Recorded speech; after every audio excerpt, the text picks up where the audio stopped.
me qenë. Trashmetohet në kohën e dashmit tonë ka qenë një deve. E ka pas dikush atë devën, po e ka maltretu, e ka lodh në punë.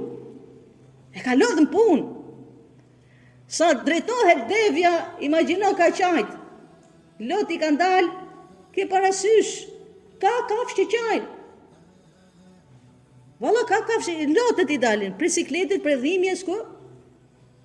Edhe u ka drejtu, profetit Alayhis Salam i ka shku, devja, është anku. Subhanallah, anku dashmiton. Profeti Alayhis Salam ka thënë, kujti është këtë deve? Kush e ka këtë deve? Ka thënë, ja gret pronari, ka thënë, ja Resulullah imi është.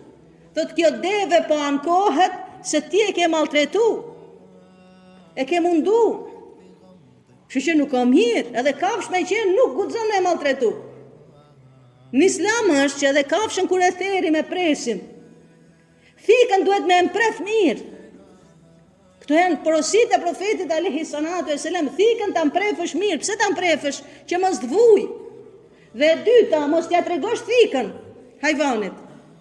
Kafshës mos t'ja tregosh thikën, po ta marrësh thikën ta mqehësh.